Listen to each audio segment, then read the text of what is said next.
Another month, another summary video of what I've been playing. This time I've got 10 plus games to talk about, so let's get right into it. In my last monthly summary video, I mentioned I was trying to 100% Visions of Mana, and I'm happy to report that I did it. It was fairly easy to do so and took me around 52 hours. I think the most time-consuming thing was finding all of the little cactus locations, and I had to use a guide for that. There's also an achievement to complete all bestiary entries, and there were some enemies that only appeared after transforming from a different monster that were easy to miss. The series' super boss returned in this game, but I was able to beat it by playing on baby mode. I did have to defeat the final boss on hard difficulty, but with my high levels and broken Morley build, I only died once trying that. All of the other achievements were easy to get and happened just by playing the game and exploring everything. Thankfully, there's no achievement for completing every quest, because there are so many of those by the end of the game. Overall, I had a really good time playing through the game again on New Game Plus and completing it fully. It's probably my favorite Mana game so far, but I've only played a few, and I wasn't done with the series quite yet. The second game I played and 100%ed this month was Trials of Mana. The most annoying part about 100%ing this game is that you have to play through it 3 times to do so. There are 3 baddies in the game, and you'll need to defeat all of them, but can only tackle one at a time per playthrough. Thankfully, you get some nice items after your first playthrough to help you level up quicker in subsequent playthroughs. And by your 3rd time around, you should have accomplished everything else and be over-leveled, so you can breeze past and skip everything to get to that last boss you need. Once again, one of the more time-consuming things was hunting down that little cactus. His rewards were well worth it though. And though 3 playthroughs is a bit much, it was nice getting to play through all 6 character stories and forming different parties with them. There were 2 other achievements in this game for beating the final boss on hard and beating the super boss on any difficulty. I found both easier to do in this game than in Visions of Mana. It only took me about 32 hours to 100% the game, despite having to beat it 3 times. So it's shorter than Visions of Mana, but more tedious. For that reason, I recommend Visions of Mana over it. Plus, I just had more fun with that game.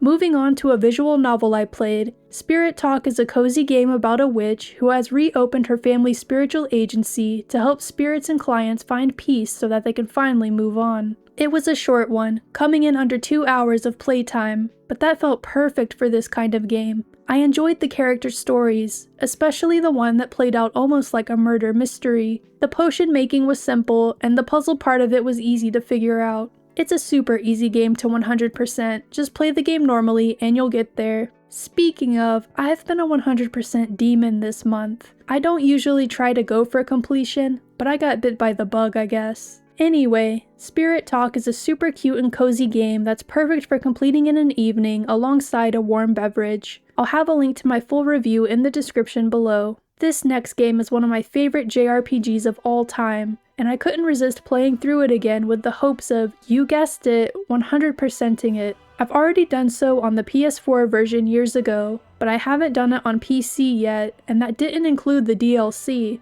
It'd go a lot quicker if I picked up where I left off on my save file where I already have 70 hours played. But no, I decided to start over from scratch. Why am I like this? This is one that takes a significant amount of time to 100%, like nearly 100 hours, so I'll be playing this for a while if I really go for it. For now, I'm at the cozy part of the process where I'm just playing through the game normally and enjoying the story again. On the cozy gaming side of things, I've been playing Spirit Crossing nearly daily since the free playtest dropped on Steam. I log in just long enough to do my daily quest and do some exploration and gathering. It's about an hour each time, which feels like a good amount of content per day. I'm going to be sad when the playtest ends since the full release is going to cost $30, and I don't know if I'll be buying it right away. I talked more about it in my video about the Wholesome Direct, which I'll link down below if you want to learn more about it, along with some other demos I played. Another cozy game I gave a go this month was Stamp Collector.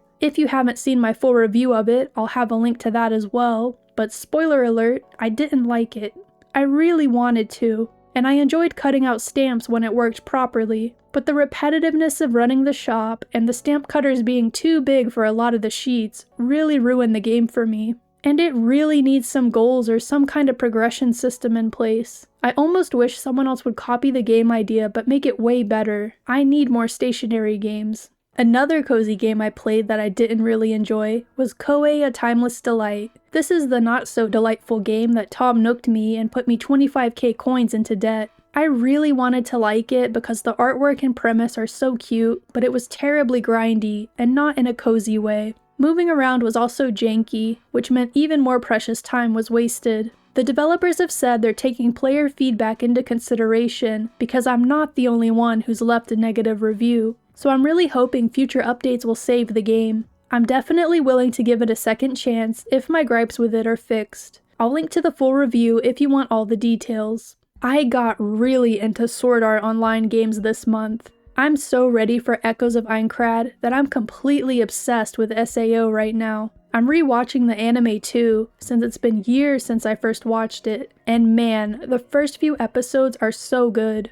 I've mostly been playing Alicization Licorice on PC and Fatal Bullet on my Steam Deck. Alicization is boring so far, but I'm pushing through the first chapter because the game supposedly gets better in chapter 2. I've looked it up and chapter 1 takes like 15 hours to get through. There was an option to play through a skimmed version of it if you've already watched the anime, but I haven't watched that far yet. I'm going to keep pushing through because maybe I'll enjoy it when it opens up. Fatal Bullet is one of the best SAO games, and I'm having a lot of fun with it. I haven't completely figured out what guns I like to use, other than the sniper rifle. It's fun sniping enemies and dealing huge damage with headshots. I think I'm leaning towards the SMG for my primary, but I just got a legendary handgun that I'm testing out right now. I love that you get to make a custom character in this game and don't have to play as Kirito, but you can party up with your favorite characters. I'm teamed up with Shinon and Straya right now. I don't have any strategy going on, I'm just playing for the vibes. I've made it further than I ever have before in both games, so I can tell my hyperfixation is going strong. And the final game I've been playing this month is Digimon Story Time Stranger. I picked it up for half off, and it's so worth it. The story is great, and all of the areas have a unique design to them, unlike the dungeons in Cyber Sleuth. I still love that game though, despite the repetitiveness. There are so many quality of life features, like standing still to recover HP and SP, being able to digivolve from the menu at any time instead of having to go to the Digilab, and being able to attack enemies first on the field so that if they're weak enough, you'll instantly destroy them instead of having to initiate a battle sequence.